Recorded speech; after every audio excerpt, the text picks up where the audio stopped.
El Ministerio Apostólico Altar de Jehová de Eclesia presenta lo mejor del trigo. Apóstol Lourdes Bravo de Villar. Vamos a ir al Evangelio de Mateo, capítulo 27, del verso 32 adelante. Cuando salían, hallaron a un hombre de Cirene que se llamaba Simón. A este hombre obligaron los romanos a que llevase la cruz de Jesús. Y cuando llegaron a un lugar llamado Gólgota, que significa lugar de la calavera, le dieron a Jesús a beber vinagre mezclado con hiel.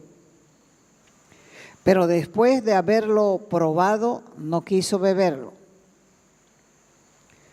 Cuando le hubieron crucificado, repartieron entre sí sus vestidos, echando suertes para que se cumpliese lo dicho por el profeta. El profeta había dicho en el Salmo 22, 18, partieron entre sí mis vestidos y sobre mi ropa echaron suerte. Y sentados le guardaban allí. Y pusieron sobre su cabeza la causa escrita de su crucifixión. Decía, este es Jesús, el Rey de los judíos. Entonces crucificaron con él a dos ladrones, uno a la derecha y el otro a la izquierda. Vamos a hablar acerca de la crucifixión. Mucho antes de la era cristiana se inventó la muerte en la cruz. La muerte en la cruz era considerada como la muerte maldita y luego llegó a conocerse como la crucifixión. Originalmente esta tortura junto con la horca se denominaban como la muerte en el árbol siniestro. Y por mucho tiempo también hemos creído que fue inventada por los romanos, pero los historiadores, los arqueólogos, creen más bien que fue inventada por los asiáticos, especialmente por los persas. Y la muerte por crucifixión era reservada para los peores criminales, para los más perversos, para los más crueles, desalmados, despreciados, repudiados de la sociedad. Y los colgaban precisamente, los crucificaban porque los consideraban como gente que no debía vivir, porque eran la escoria de la sociedad. Si los condenados a muerte podían probar su ciudadanía romana, podían disfrutar del privilegio de ser decapitado porque consideraban esa ejecución más digna, más rápida, más humanitaria que esa agonía lenta e insoportable de la crucifixión. ¿Cómo se ejecutaba al condenado? El condenado tenía que cargar en sus hombros el palo horizontal de la cruz, estipe se llama, y tenía que cargarlo hasta el lugar de la ejecución. Esa madera generalmente casi siempre era de pino, medía aproximadamente 1,90 a 2 metros y cuando llegaba al lugar de la ejecución era izado en el patíbulo. La parte vertical de la cruz entonces se ponía en el tronco a veces o en un árbol especialmente cortado para unir los dos palos. Para unir los dos palos se utilizaban cuerdas que pasaban por encima del tronco y cuando se unían los dos palos, el estipes con el patíbulo, ahí recién tomaba la forma de cruz que hoy conocemos. Al condenado se le clavaban los pies uno delante del otro con las piernas dobladas al nivel de las rodillas. Luego le rompían las piernas a la altura de las corvas para que no pudiera el cuerpo sostenerse. Le jalaban los brazos y le clavaban los clavos hechos de herreros en las muñecas. Y así se dejaba morir al crucificado lentamente. Ahí el crucificado tenía hambre, tenía sed, tenía insolación, tenía dolor y asfixia. Las cruces eran muy altas y los reos más fuertes podían tardar en morir de 3 a 5 días. Y durante este tiempo los crucificados eran atacados por los insectos, los pájaros, los animales que comenzaban a devorar sus extremidades inferiores, por eso eran altas. Y los médicos forenses dicen que el cuerpo humano en esta situación sufre una asfixia gradual. O sea que para obtener aire, el crucificado debía levantarse forzosamente sobre los clavos que al mismo tiempo desgarraban la carne y los nervios del antebrazo. Cada esfuerzo para respirar representaba para su cuerpo otra caída sobre los brazos. Y al no poder sostenerse sobre las piernas que estaban rotas, al final el reo moría de asfixia. Los más grandes historiadores y teólogos de todos los tiempos concuerdan que la crucifixión de Cristo fue muy distinta a las acostumbradas. Hay muchísimas evidencias de otros crucificados que no fue como la de Jesús. Él es el único muerto en la cruz del cual se tiene constancia histórica. Fue azotado, fue coronado de espinas, fue golpeado y humillado al sum antes de la crucifixión. Entonces ustedes encuentran estos relatos en Mateo 27, Marcos 15, Lucas 23, Juan 19. Todos ellos, los evangelistas, relatan todo lo concerniente a la muerte de Cristo. La cruz desde sus orígenes fue creada como símbolo de una muerte considerada maldita. En la antigüedad las cruces eran exhibidas para intimidar al pueblo y recordarles cuán miserable podía ser su muerte. Entonces, ¿por qué la exhiben ahora? ¿Y cuántos estarían dispuestos a morir en una cruz en el lugar de otra persona? Nadie. Nadie, absolutamente nadie. Así que la próxima vez que pases frente a una cruz, sabrás su verdadero sentido, sabrás su significado. Y cada pecador es un reo de muerte. Es un reo de muerte que merece pagar por sus pecados. Sin embargo, Dios mismo tomó el lugar maldito y para darnos vida eterna. Es verdad que no lo merecemos. Sin embargo, Él decidió ofrecerse por la salvación del pecador. Y ahí en la cruz estaba pagando la culpa, el pecado nuestro. Por eso es que cuando miremos a la cruz, veamos cuánto Dios odia el pecado. Dice Mateo 27, 26, que Pilato le soltó a Barrabás y azotó a Jesús y lo entregó para ser crucificado. Era costumbre también desvestir al condenado, amarrarlo a una columna y azotarlo con un chicote que tenía unas tiras de suela en las puntas con acero o con huesos. 2 hombres eran los que ejecutaban el castigo y los golpes se los daban en las espaldas de la víctima. La flagelación era un tormento espantoso, porque al ser azotado la víctima, la carne era cortada.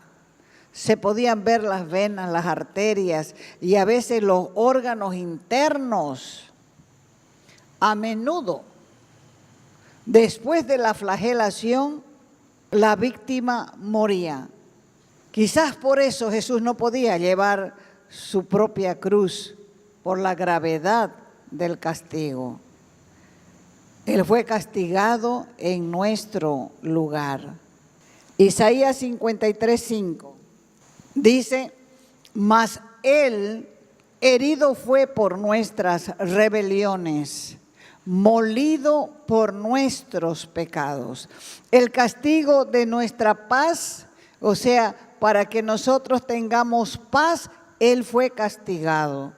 Y por su llaga, las llagas que le hicieron, fuimos nosotros curados. Primera de Pedro 2:24 dice: quien llevó Él mismo nuestros pecados en su cuerpo sobre el madero, para que nosotros, estando muertos a los pecados, vivamos a la justicia, y por cuya herida fuisteis sanados.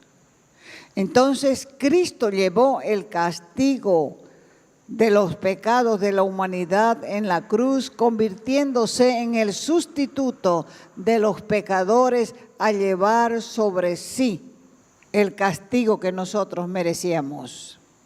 Y el propósito de esa muerte expiatoria fue que los creyentes quedaran completamente libres de la culpa, libres del poder y la influencia del pecado. Por eso es que Él quiere enseñarnos a vivir en la libertad que Él ya pagó en la cruz.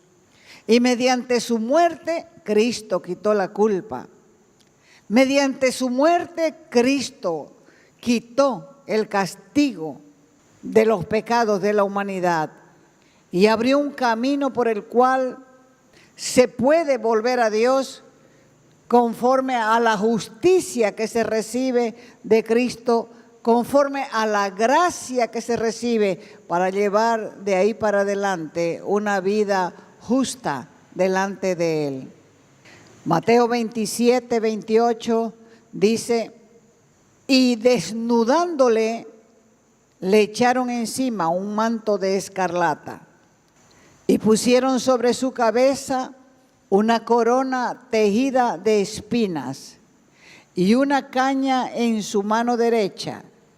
E hincando las rodillas delante de él, le escarnecían diciendo: salve, Rey de los judíos. Y los soldados le pusieron ese manto encima, un manto guinda, una corona de espinas, burlándose de él, golpeándole el rostro y haciendo penetrar con fuerzas esas espinas en el cuero cabelludo. Mateo 27, del 30 al 31 dice: y escupiéndole, tomaban la caña, el palo, y le golpeaban en la cabeza. Y después de haberle escarnecido, que quiere decir de haberse burlado de él, le quitaron el manto, le pusieron su ropa de nuevo y lo llevaron para crucificarle. Llevaba esa viga pesada sobre sus hombros y emprendió ese camino lento hacia el Gólgota. El peso de la madera, junto con el agotamiento físico, lo hace caer. Trató de levantarse, pero no puede. Y entonces obligaron a un hombre llamado Simón, que era de Cirene. Cirene estaba en ese lado del África, para que lleve la cruz del condenado. Mateo 27, 35. Cuando le hubieron crucificado, repartieron entre sí sus vestidos, echando suertes, para que se cumpliese lo dicho por el profeta. Así que cuando en el Gólgota ponen la cruz en el suelo, acuestan a Jesús sobre ella, le estiran los brazos y lo clavan con esos clavos grandes de herreros, atravesándole la muñeca, atravesando la madera también. Lo mismo hacen con sus pies y luego levantan la cruz que se bambolea. Estaba todo cubierto de sangre, estaba lleno de heridas. Era un espectáculo patético para el pueblo que estaba observando. Él sufre en su cuerpo el dolor por varias horas. Se le fatigaban los brazos, sentía calambre en los músculos, se le desprende la piel de la espalda y luego comienza otra agonía para él. Siente un profundo dolor en el pecho cuando los fluidos comprimen el corazón. Él siente una sed intensa y está consciente del maltrato y de la burla de los que pasan junto a él. Recuerde que Jesús en el Monte de los Olivos fue al Padre y le dijo: Padre, si es posible, pasa de mí esta copa. Pero no se haga mi voluntad sino la tuya. Esta era la copa de sufrimiento.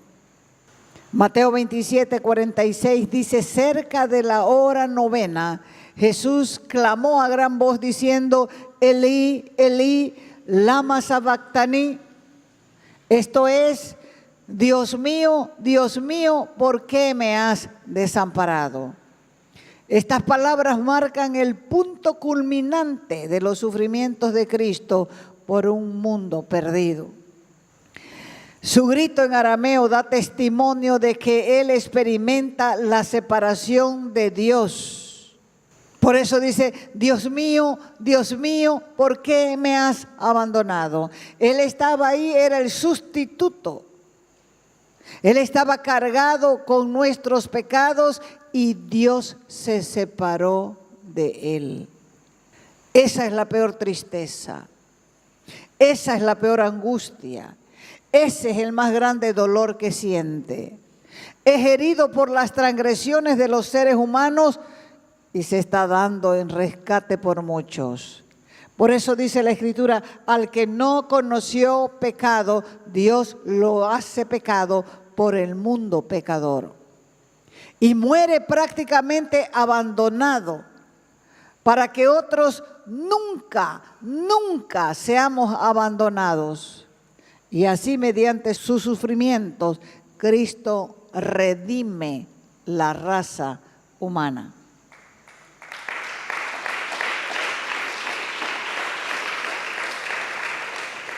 Cuando Jesús entregó su espíritu, la tierra misma tembló y el velo del templo se rasgó de arriba hacia abajo. Esa tela tenía 7 centímetros de espesor.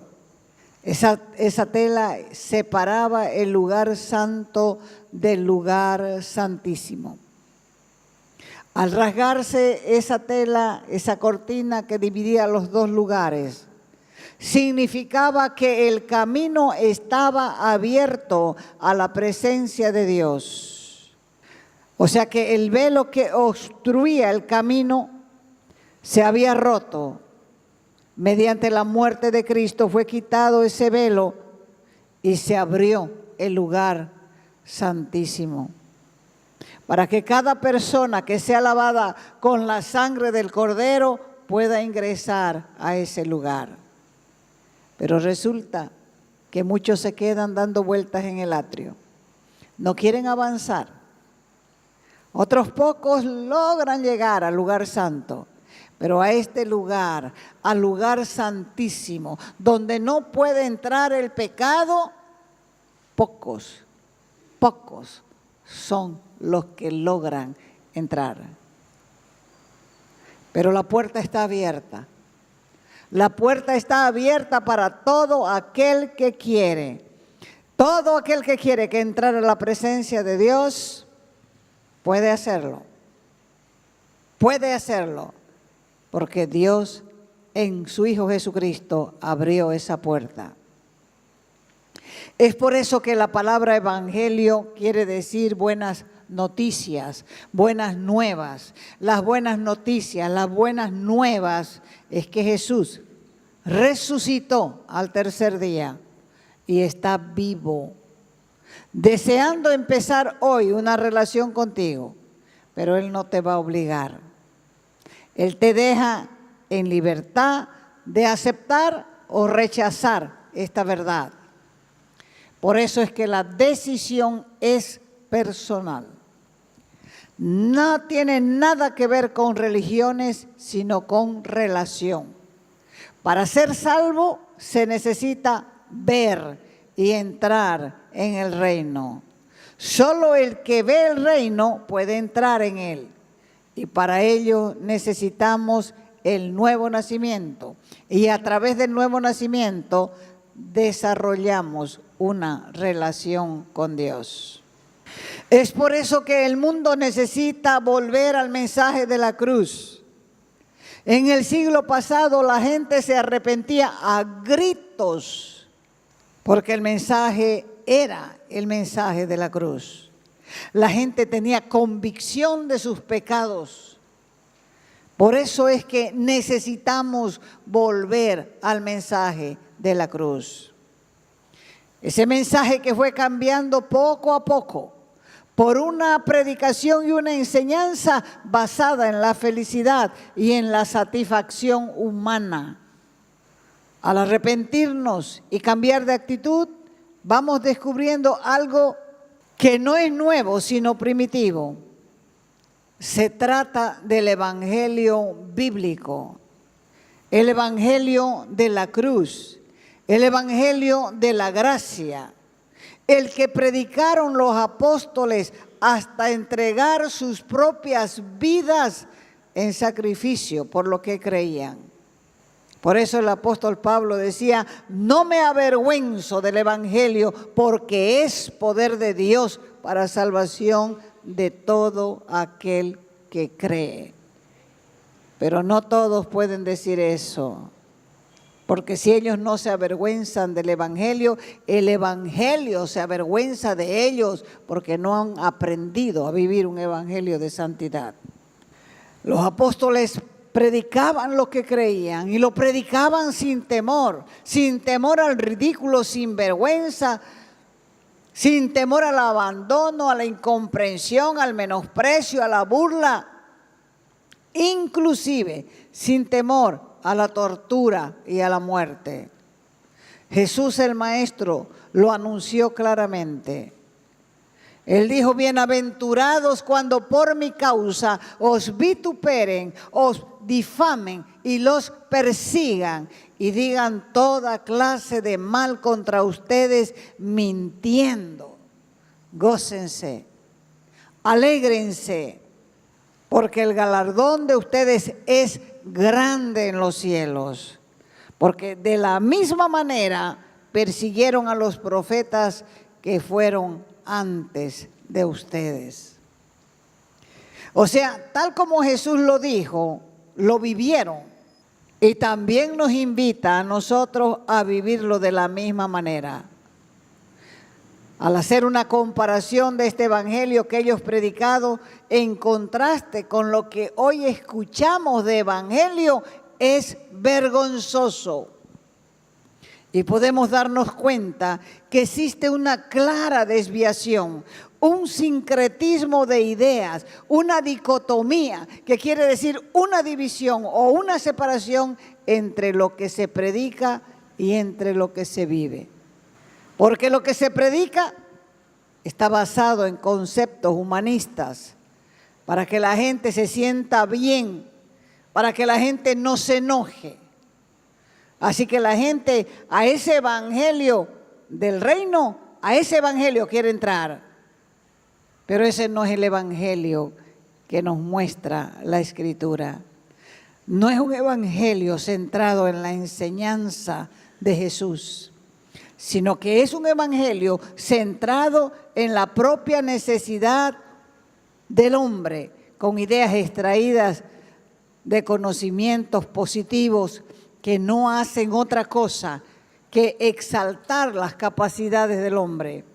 Entonces, después de confrontarlos, al mismo tiempo les muestra la necesidad, la gran necesidad del nuevo nacimiento, como le explicó el Señor Jesús a Nicodemo en detalle en el Evangelio de Juan, capítulo 3. Porque como el hombre está, no sirve. Tiene que nacer de nuevo. Uno es el nacimiento físico y otro es el nacimiento espiritual. El nacimiento físico es llamado nacimiento natural, nacimiento carnal. El nacimiento espiritual es un regalo de arriba. Dios, a través del profeta Isaías, se encargó de aniquilar cualquier buen concepto del hombre cuando les dijo que su justicia son como trapos de inmundicia. Por eso es que Dios nos está mostrando para ver la urgencia de cambiar de forma, de cambiar de mente, de cambiar de pensamiento, de cambiar de sentimientos por medio de la fe. Dios quiere que seamos verdaderos hijos. Por eso es que nos aclara que no son las buenas obras las que salvan, sino la fe en el sacrificio de Jesús. La fe, el arrepentimiento y la salvación son regalos de Dios. Son capacidades que provienen de Él mismo por medio del Evangelio a través del Espíritu Santo. Porque el Espíritu Santo es quien nos convence de pecado, de justicia y de juicio. Y Él nos hace entrar en razón, nos hace recordar lo pecaminoso que somos, nos hace recordar la necesidad que tenemos de humillarnos e ir a los pies de esa cruz donde murió el Hijo de Dios en reemplazo nuestro para pedir perdón, no solo por los pecados, sino también por vivir separado, apartado, lejos de Dios, y por ser un pecador, nacido bajo maldición, rebeldía, muerte y condenación eterna. Así que cuando Jesús muere en la cruz, nos está diciendo, el que no toma su cruz no puede ser mi discípulo, no puede ser mi seguidor. Esa cruz es sinónimo de muerte, de destrucción, de juicio para el hombre, pero también es sinónimo de poder, de justicia, de amor, de perdón, de salvación, de resurrección y de esperanza eterna. Nadie ha muerto como Jesucristo, porque Él era la misma vida. Nadie ha expiado el pecado como Él, porque Él era la misma pureza. Es por eso que mirando al crucificado, descubrimos el más grande amor jamás imaginado, pero sí nacido en el corazón de Dios. Dios hombre, Dios hijo, muriendo por sus criaturas. Y ahora nosotros estamos recibiendo copiosamente los frutos de aquel amor de Jesús en la cruz.